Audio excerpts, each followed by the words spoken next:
اس جرم کے قریب نہیں جانا ہے، آج کے بعد اس غلطی کو نہیں کرنا ہے، یہ کیفیت ہو جانی چاہیے۔ یہ دو چیزیں کم از کم ہمارے اندر ہونی چاہیے۔ عام طور پر ہمارا ذہن اس طرف نہیں جاتا اور ہماری توجہ ہٹ جاتی ہے۔ یہی فرق ہے ہمارے درمیان اور صحابہ کرام رضوان اللہ علیہم اجمعین کی زندگیوں کے درمیان، کہ صحابہ کرام اپنی فکر کیا کرتے تھے اور ہمارا مزاج یہ ہے کہ ہم دوسروں کی فکر کرتے ہیں۔ صحابہ کرام نے اپنی فکریں کی تو قرآن کریم کے اندر اعلان کیا گیا رضی اللہ عنہم ورضوا عنہ، اللہ نے اپنی رضا اور اپنی خوشنودی کے پروانے صحابہ کرام کو عطا فرما دیے، اس لیے کہ انہوں نے اپنی اصلاح کی،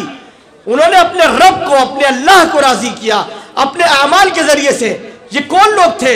بدو، دیہاتی، بکریوں کے چرانے والے، اونٹوں کے چرانے والے، جوئے اور سٹے کے اندر زندگی گزارنے والے، بیٹیوں کو زندہ درگور کر دینے والے، سٹے میں اپنی بیویوں کو ہرا دینے والے، باپ کے مرنے کے بعد اپنی ماں سے نکاح کرنے والے۔ کوئی عیب، کوئی برائی ایسی نہیں تھی جو اس سماج اور اس معاشرے کے اندر نہیں پائی جاتی تھی، لیکن اللہ کے نبی صلی اللہ علیہ وسلم کی تعلیمات اور ان کی اپنی ذات کے لیے فکر مندی، اس جوہر نے ان کو ایسا نکھارا کہ اللہ سبحانہ و تعالیٰ نے ان کو اپنی رضا اور اپنی خوشنودی کے پروانے عطا کیے۔ یہ صحابہ کرام کا کردار ہے جو ہمارے سامنے موجود ہے۔ ان لوگوں کے پاس کوئی ہنر نہیں تھا، ان لوگوں کے پاس کوئی تعلیمات نہیں تھی، ان لوگوں کو کوئی الگ سے سمجھانے والا نہیں آیا تھا، صرف اللہ کے نبی صلی اللہ علیہ وسلم کی تعلیمات تھی جو آج بھی ہمارے پاس موجود ہیں۔ اللہ کے نبی صلی اللہ علیہ وسلم کی تعلیمات، آپ علیہ السلام کی ہدایات زندگی کے ہر شعبے میں ہماری اسی طرح سے رہنمائی کر رہی ہے جس طرح سے صحابہ کرام رضوان اللہ علیہم اجمعین نے ان سے رہنمائی اور ہدایت حاصل کی ہے۔ ضرورت اس بات کی ہے اگر ہم صحابہ کرام کی زندگیوں کا مطالعہ کریں، ان کو پڑھیں اور ان کو دیکھیں، تو سب سے زیادہ جو چیز سمجھ میں آتی ہے وہ یہ ہے کہ ہر ایک صحابی کو اپنی فکر لگی ہوئی ہے۔ تو معاشرے کی اگر ہم اصلاح کرنا چاہتے ہیں تو سب سے پہلے ہمیں اس بات کا عزم کرنا ہوگا کہ ہمیں اپنی اصلاح کرنی ہے، ہمیں اپنی اصلاح کی طرف متوجہ ہونا ہے، ہمیں اپنے عیوب کھنگالنے ہیں، اپنی برائیاں تلاش کرنی ہے، تلاش کر کے ڈھونڈ کر اپنے اندر سے عیوب کو نکالنا ہے، اپنے ذہن کو پاک کرنا ہے، اپنے دل کو پاک کرنا ہے، اپنے اعمال کو پاک کرنا ہے، ہر چیز کو برائیوں سے پاک صاف کر دینا ہے۔ یہ اصل اصلاح معاشرہ ہے، یہ اصل پیغام ہے جو اللہ کے نبی صلی اللہ علیہ وسلم کی تعلیمات سے ہمیں ملتا ہے۔ اس کی طرف ہم مسلمانوں کو متوجہ ہونے کی ضرورت ہے۔ میرے بزرگوں، اس دنیا کے اندر صرف مسلمان واحد قوم ہے جس کے پاس واپس پلٹنے کے لیے اور اپنے بگڑے ہوئے معاشروں کی اصلاح کرنے کے لیے باقاعدہ نظام حیات موجود ہے اور ہدایت کا نظام موجود ہے۔ اگر کسی معاشرے میں، کسی سماج میں کوئی بگاڑ پیدا ہو جائے تو پھر اس معاشرے اور سماج کو پلٹنے کے لیے اور راہ ہدایت پر آنے کے لیے کوئی راستہ نہیں ملتا ہے۔ یہ صرف اور صرف مسلمانوں کا امتیاز ہے، یہ صرف مسلمانوں کی خصوصیت ہے کہ ان کے پاس چاہے وہ گمراہی میں کہیں تک نکل جائے، چاہے وہ برائیوں میں کہیں سے کہیں تک پہنچ جائے، لیکن اگر وہ ارادہ کر لیں کہ ہمیں واپس پلٹنا ہے تو ان کے پاس قرآن موجود ہے، ان کے پاس محمد رسول اللہ صلی اللہ علیہ وسلم کی تعلیمات موجود ہیں، وہ بآسانی پلٹ سکتے ہیں، وہ قرآن مجید سے ہدایت حاصل کر سکتے ہیں، محمد رسول اللہ صلی اللہ علیہ وسلم کی سیرت طیبہ کو نمونہ بنا کر پھر واپس آ سکتے ہیں اور پھر وہ اللہ کو اپنے راضی کر سکتے ہیں۔ یہ صرف مسلمانوں کے پاس موجود ہے۔ تو ضرورت اس بات کی ہے کہ ہم ہر چیز میں، ہر جگہ پر، اپنی ہر ضرورت میں قرآن و حدیث کو ٹٹولیں، قرآن و حدیث کو کھنگالیں، اس کے اندر اپنے مسائل کا حل تلاش کریں۔ خاص طور پر جو اعتراضات کیے جاتے ہیں، آج کا جو ماحول ہے، جو حالات ہیں، اس میں لوگ صرف سوالات نہیں کرتے ہیں بلکہ اعتراض کرتے ہیں، اسلامی تعلیمات پر اعتراض کرتے ہیں، قرآنی تعلیمات پر اعتراض کرتے ہیں، اور ہم مسلمان خاموش ہو جاتے ہیں۔ ہمارے پاس اس کا حل موجود نہیں، ہمارے پاس ان کے سوالوں کے جواب موجود نہیں، ہم قرآن و حدیث میں تلاش نہیں کرتے ہیں، اس لیے ہمیں اندازہ نہیں ہوتا ہے اور ہم سمجھتے ہیں کہ واقعتاً اعتراض کرنے والے نے کوئی بڑا اعتراض کر دیا، واقعتاً کوئی اس طرح کی چیز ہے جو اعتراض کے لائق اور اعتراض سے قابل ہے۔ میں نے ابتدا میں بات عرض کی تھی کہ کچھ معاشرت سے متعلق اور گھریلو زندگی سے متعلق بھی مجھے کچھ بات عرض کرنی ہے۔ میں اپنے اس موضوع کو سمیٹتے ہوئے صرف خانگی اور ازدواجی زندگی کے متعلق چند باتیں اور آپ حضرات کے سامنے عرض کروں گا۔ وہ یہ کہ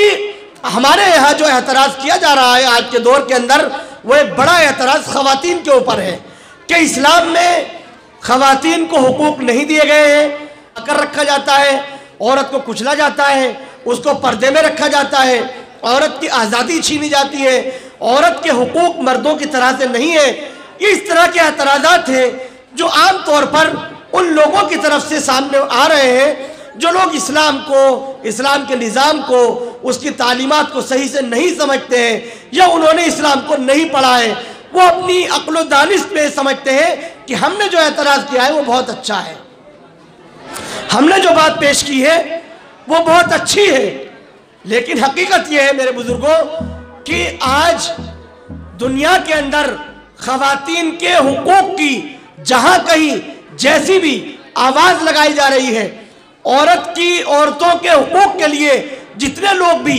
آوازیں اٹھا رہے ہیں، یا وہ اس لائق اور اس قابل ہوئے ہیں کہ وہ عورتوں کے حقوق کے لیے آوازیں اٹھا سکے، 100% محمد رسول اللہ صلی اللہ علیہ وسلم کی تعلیمات کا صدقہ ہے۔ اگر اس دنیا کے اندر محمد رسول اللہ صلی اللہ علیہ وسلم رحمت للعالمین بنا کر برپا نہ کیے گئے ہوتے تو اس دنیا کے اندر سب سے زیادہ استحصال اگر کسی مخلوق کا تھا تو وہ عورت کا تھا، اور وہ رہتی دنیا تک اسی طرح سے قائم اور باقی رہتا۔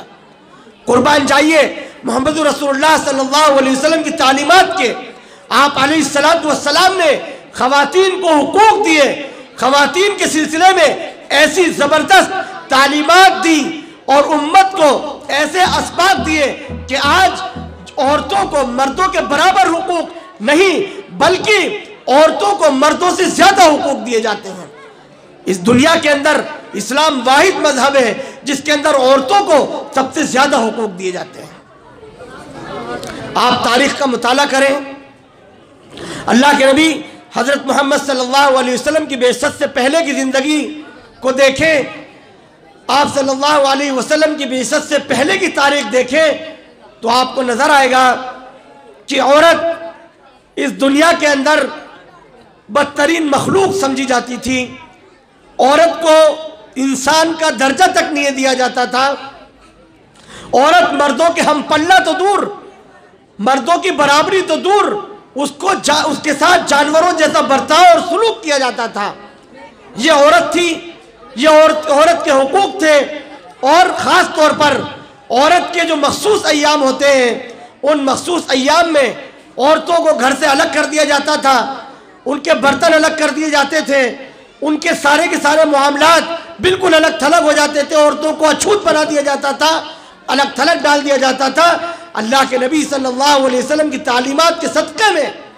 عورتوں کو حقوق ملے۔ آپ اسلام کی تعلیمات دیکھیں گے،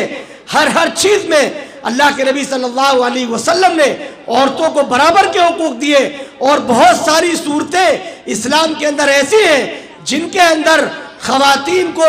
مردوں سے زیادہ حقوق ہے اور خواتین کو مردوں سے زیادہ اعزاز عطا کیا گیا۔ آپ دیکھیے اللہ کے نبی حضرت محمد صلی اللہ علیہ وسلم پر جو سب سے پہلی وحی نازل ہوئی، آپ صلی اللہ علیہ وسلم نے وحی نازل ہونے کے بعد سب سے پہلی مخاطب کس کو بنایا؟ آپ صلی اللہ علیہ وسلم نے وحی کی اطلاع سب سے پہلے کس کو دی؟ اپنی زوجہ محترمہ حضرت خدیجہ الکبریٰ رضی اللہ عنہا کو۔ یہ اعزاز تھا، ایک خاتون کا اعزاز بڑھایا اللہ کے نبی صلی اللہ علیہ وسلم نے۔ قرآن کریم کے اندر سورہ نساء باضابطہ عورتوں کے حقوق اور ان کے متعلق بہت سارے احکامات بیان کرنے کے لیے سورت نازل ہوئی النساء کے نام سے۔ حضرت حاجرہ رضی اللہ عنہا کا عمل جو انہوں نے اپنے بیٹے حضرت اسماعیل علیہ السلام کے لیے پانی کی تلاش میں صفا اور مروہ کے درمیان، دو پہاڑیوں کے درمیان جو دوڑ لگائی ہے، جو حاجی حضرات ہیں جو عمرہ کر کے آئے ہیں وہ اس سے واقف ہیں. جو فاصلہ انہوں نے طے کیا ہے, اللہ سبحانہ و تعالیٰ کو حضرت حاجرہ رضی اللہ عنہ کا یہ عمل اتنا پسند آیا کہ ہر حاجی کے لیے اور ہر عمرہ کرنے والے کے لیے لازم قرار دیا کہ جو وہاں جائے گا, حج کرے گا, عمرہ کرے گا, اس کے اوپر واجب ہے کہ وہ صفا اور مروہ کے درمیان سعی کرے اور دوڑ لگائے. جہاں وہ تیز دوڑا کرتی تھی وہاں تیزی کے ساتھ دوڑ لگائے, اور جہاں وہ آہستہ چلتی تھی وہاں آہستہ کے ساتھ چلے. مردوں کو بھی حکم دیا گیا, عورتوں کو بھی حکم دیا گیا. میرے بزرگوں, اس سے بڑا اور کیا اعزاز ہو سکتا ہے خاتون کے لیے, عورت کے لیے؟ ہماری عبادت کو اس کو حصہ بنایا گیا, خاتون کے عمل کو. یہ عورتوں کا اعزاز اسلام کے اندر بڑھایا. اللہ کے نبی صلی اللہ علیہ وسلم نے اپنے تمام کے تمام صحابہ کرام کو یہ بات فرمائی کہ تم میں سب سے بہترین مرد وہ ہے جو اپنی بیویوں کے ساتھ اچھا ہے,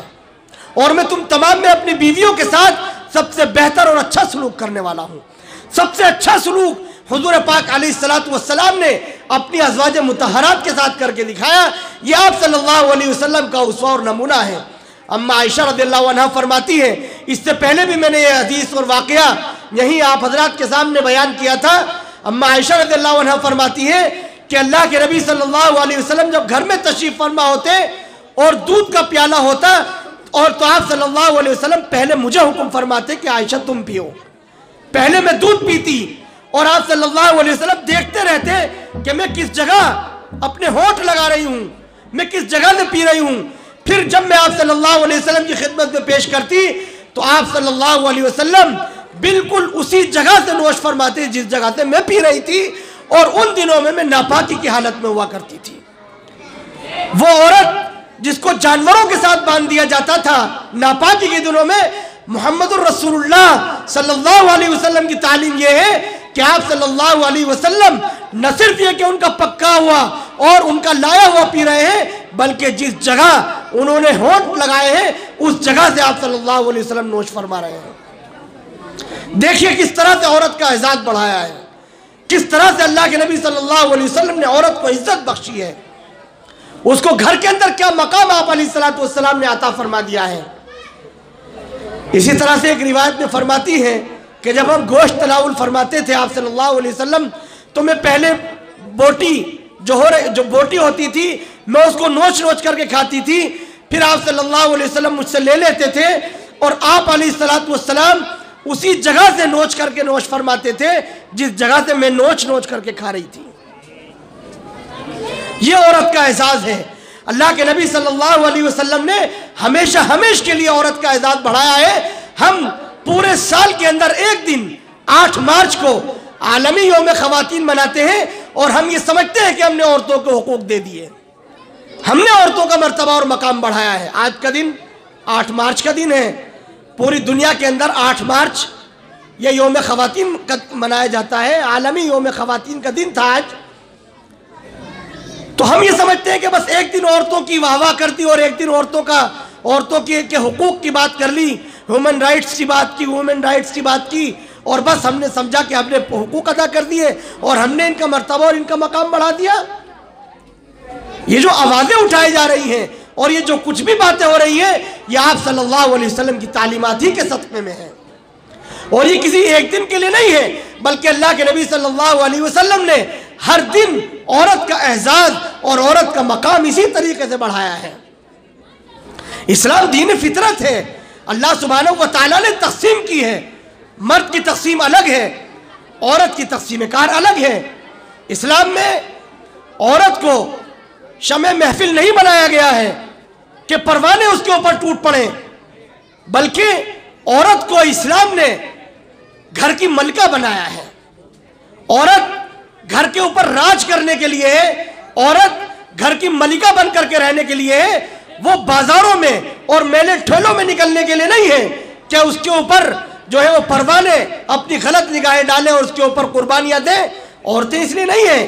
یہ جو باتیں کہی جا رہی ہیں آج کے سماج اور آج کے معاشرے کے مرد جو باتیں کرتے ہیں وہ اپنی حوث پوری کرنے کے لیے، اپنی خواہشات پوری کرنے کے لیے، اپنے جذبات کی تسکین کے لیے اس طرح کی باتیں کرتے ہیں کہ عورتوں کو بازار میں نکلنے سے اسلام روکتا ہے، عورتوں کو نوکری کرنے سے اسلام روکتا ہے، عورتوں کو چھوٹے کپڑے پہننے سے اسلام روکتا ہے، عورت اسلام کو بے پردہ ہونے سے اسلام روکتا ہے۔ یہ عورتوں کی خیرخواہی نہیں ہے، یہ عورتوں کے حقوق کی بات نہیں ہے، بلکہ یہ مرد اپنی تسکین کا سامان کرتے ہیں، جن کے جذبات بگڑے ہوئے ہیں، اس طرح کی حرکتیں وہ کرتے ہیں۔ اسلام نے عورت کو اعزاز بخشا ہے، اسلام نے عورت کو بلند مقام عطا کیا ہے، اسلام نے عورت کو ملکہ بنایا ہے، اسلام نے عورت کا اعزاز بڑھایا ہے۔ اسلام چاہتا ہے کہ عورت گھر کی ملکہ بن کر کے رہے، اور اسلام چاہتا ہے اور یہ دیکھنا چاہتا ہے کہ کس طرح سے مردوں کے معاشرے میں عورتوں کا مقام بلند ہوتا ہے۔ یہ اصل تعلیمات ہیں جو اللہ کے نبی صلی اللہ علیہ وسلم نے دی ہے، اور اس سلسلے میں افسوس کی بات یہ ہے کہ ہم مسلمانوں کے سماج میں اور معاشرے میں بھی اس کا استحصال سامنے آ رہا ہے۔ اس کی شکلیں اور اس کی نوعیتیں مختلف ہو سکتی ہیں، کہیں کسی طرح کا بگاڑ ہے، کہیں کہیں وہ کسی طرح کا بگاڑ ہے۔ ہمارے سماج میں اور ہمارے معاشرے میں شادی بیاہ کے تعلق سے یہ بات پائی جاتی ہے کہ لڑکیوں کو ان کی وراثت کا حصہ نہیں دیا جاتا ہے۔ لڑکیوں کو جو حصہ شریعت اسلامیہ میں وراثت کے طور پر دیا جانا چاہیے وہ نہیں دیا جاتا ہے، یہ بھی عورت کی حق تلفی ہے، اور یہ ہم مسلمانوں کے یہاں بہت زیادہ پایا جاتا ہے کہ خواتین کو جو حقوق دیے گئے ہیں خاص طور پر وراثت میں اور میراث میں، اس سلسلے میں بڑی کوتاہی اور لغزش ہمارے یہاں پائی جا رہی ہے۔ میرے بزرگوں، یہ بہت اہم بات ہے اور سمجھنے کی ہے کہ ہم یہ سمجھتے ہیں کہ کسی کے 10 روپے چھین لیے، کسی کے 10 روپے مار لیے تو ہم نے جرم کر دیا، بہت غلط کیا، لوگ کیا کہیں گے؟ اور لوگ تو کہیں گے یا نہیں کہیں گے، اللہ کے یہاں 10 روپے دینے پڑیں گے کیونکہ مارے ہیں اس کے، یا چھینے ہیں اس کے، یا اس کے چوری کیے ہیں، اللہ کے یہاں دینے پڑیں گے۔ اس کا بڑا خوف ہمیں ہوتا ہے، اس کا ڈر ہمیں رہتا ہے۔ اگر ہمارے اندر ایمان ہے، کچھ تقویٰ ہے، نماز پرہیزگاری ہم کر لیتے ہیں تھوڑی بہت،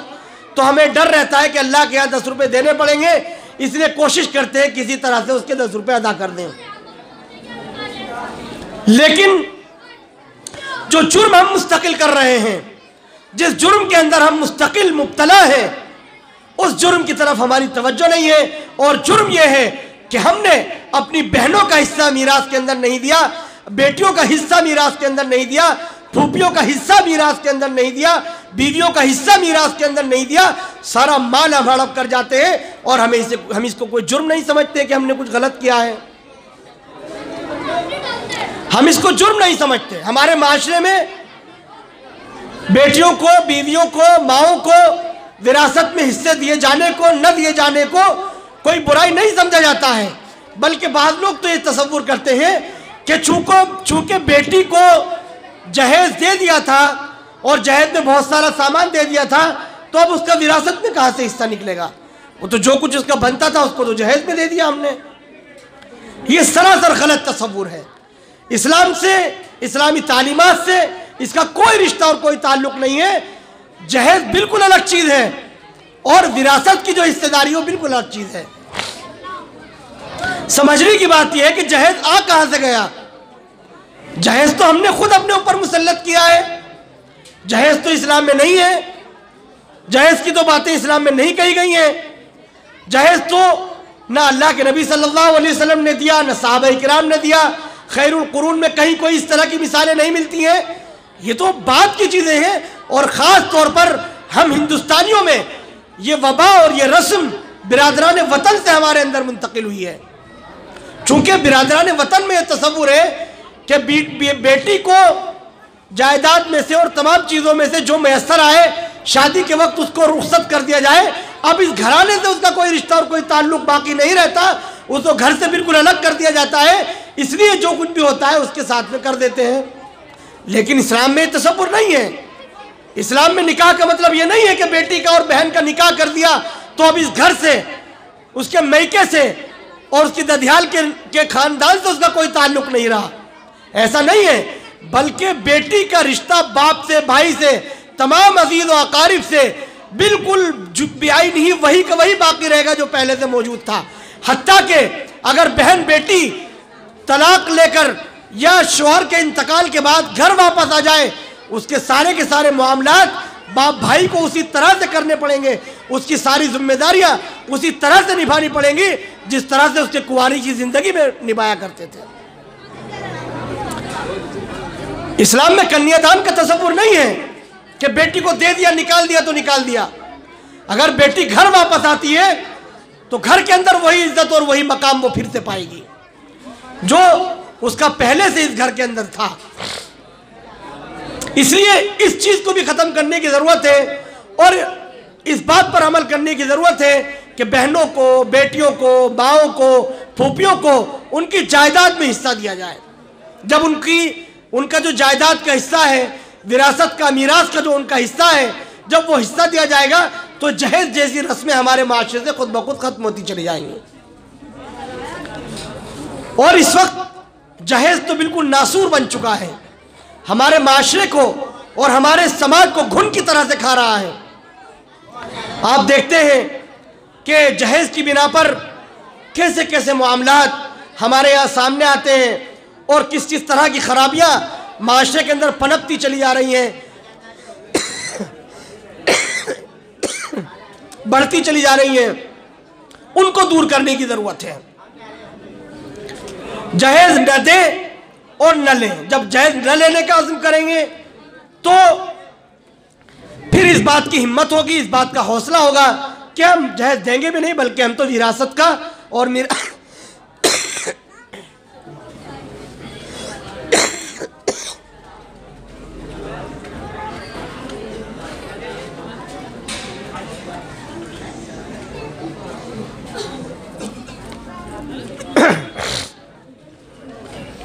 تو جہیز کی بنا پر جو بگاڑ ہے، جو فساد ہے ہمارے معاشرے میں، وہ اسی طرح سے ختم ہوگا کہ ہم یہ عزم کریں، یہ ارادہ کریں کہ نہ دیں گے جہیز اور نہ لیں گے، بلکہ ان کا جو میراث کے اندر اور وراثت کے اندر جو حصہ داری ہے ہم اس حصہ داری کو ادا کریں گے، پوری کریں گے، چاہے وہ ایک سوئی کے برابر ہو اور چاہے وہ احد پہاڑ کے برابر ہو۔ جتنا ان کا حق ہوگا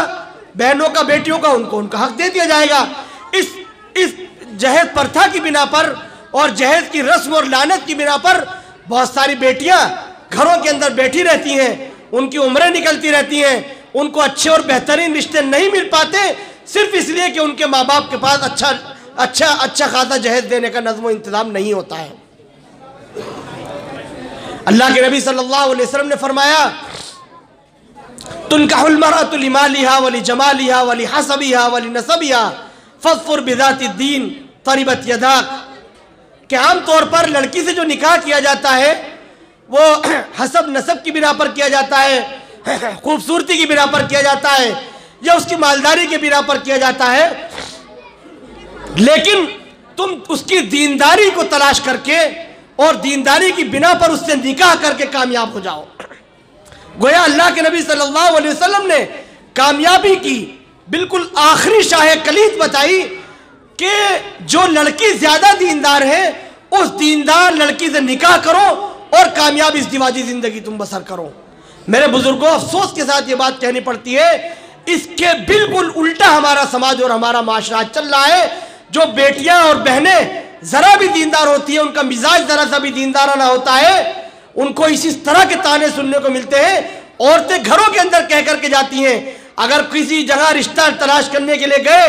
اور بیٹی کو ذرا دیکھا کہ اس نے دوپٹہ لگا رکھا ہے، اسکارف لگا رکھا ہے یا ذرا ڈھیلے ڈھالے کپڑے پہن رکھے ہیں، عورتیں منہ پر ان کے ماں باپ کے کہہ کر کے جاتی ہیں کہ ذرا ہمارا بچہ ماڈرن ہے، وہ اسکول کا پڑھا ہوا ہے، آپ کی بچی تو ذرا دیندار سی لگتی ہے، ہمیں لگتا ہے کہ رشتہ چلے گا نہیں، آپ تو کسی عالم حافظ کو تلاش کیجئے، ہمارا بیٹا تو کلین شیو ہے، ماڈرن ہے، ہم تو معذرت چاہتے ہیں۔ اللہ کے نبی صلی اللہ علیہ وسلم جس چیز کو کامیابی بتا رہے ہیں ہم اس کو دھتکار رہے ہیں۔ اگر ذرا سا ہمیں احساس ہو جائے کہ اس گھر کے اندر جہیز نہیں ملے گا یا جہیز ملے گا تو کم ملے گا، کئی مہینوں کے بعد ان رشتوں کو ریجیکٹ کر دیا جاتا ہے صرف جہیز نہ ملنے کی وجہ سے۔ میرے بزرگوں یہ لعنت بڑی تیزی کے ساتھ ہمارے معاشرے میں بڑھ رہی ہے، تیزی کے ساتھ پھیل رہی ہے. اگر اسی طرح سے یہ لعنت بڑھتی رہی، پھیلتی رہی، تو پھر ہمارا معاشرہ برائیوں میں کہیں سے کہیں نکل جائے گا، اور پھر ازدواجی زندگی میں جو خرابیاں اور جو بگاڑ سامنے آتا ہے وہ سب کے سامنے، وہ سب دیکھتے ہیں. پھر کبھی مزاج نہیں ملتے ہیں، کبھی پھر نتیجہ یہ ہوتا ہے کہ خاندانوں میں آپس میں ٹوٹ پھوٹ ہوتی ہے، بگاڑ ہوتا ہے، فساد کھڑا ہو جاتا ہے، رشتے ٹوٹ جاتے ہیں، خاندان ٹوٹ جاتے ہیں، آپس میں عداوتیں ہو جاتی ہیں. یہ نتائج ہم اپنی آنکھوں سے دیکھ رہے ہیں. اگر اللہ کے نبی صلی اللہ علیہ وسلم کے بتائے ہوئے معیار کو ہم نے معیار بنایا ہوتا، اگر اس کے مطابق ہم نے اپنی ازدواجی زندگیوں کو سیٹل کیا ہوتا، تو پھر مشکلات ہماری زندگیوں میں نہ ہوتی. اس لیے اس بات کا بھی عزم کریں کہ جب ہم نکاح کریں گے، خود اپنا نکاح کریں، اپنے آنے والی نسلوں کا ہم نکاح کریں، اس کے اندر جو سب سے اہم اور ترجیحی چیز ہوگی وہ لڑکی کی دینداری ہوگی اور لڑکے کی دینداری ہوگی. نہ مال دیکھیں گے، نہ دولت دیکھیں گے، نہ جہیز دیکھیں گے، نہ حسب نسب دیکھیں گے، نہ خوبصورتی، بینک بیلنس اور پراپرٹی دیکھیں گے. اگر کوئی چیز دیکھنے کی ہے تو وہ دینداری ہے. اس چیز کو اگر ہم معیار بنائیں گے تو پھر اچھے نتائج اس کے ہمارے سامنے آئیں گے. یہ بڑی خرابی ہے ہمارے معاشرے کی،